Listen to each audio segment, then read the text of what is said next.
Hello guys and welcome back to another video. Today I'll be teaching you how to use PayPal to buy Robux on your Roblox mobile. So first you should have your own account here in Roblox and you must just sign into the roblox.com and not on the application itself so you can use PayPal. So the first thing you should do is go to your top right corner where you will find the icon for Robux and just buy Robux. Then from there, as you can see, there's price ranges that are available. So here you can actually just go and do this, and then so if you're gonna buy the highest amount of Robux, it's just 22,500, and that's due up to 9,990 pesos, and that's around $200 in US. So here there's an option for PayPal.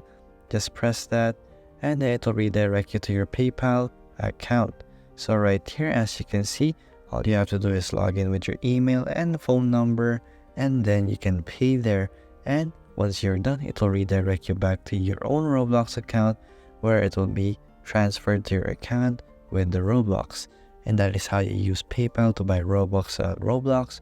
And thank you for watching this video. See you again next time.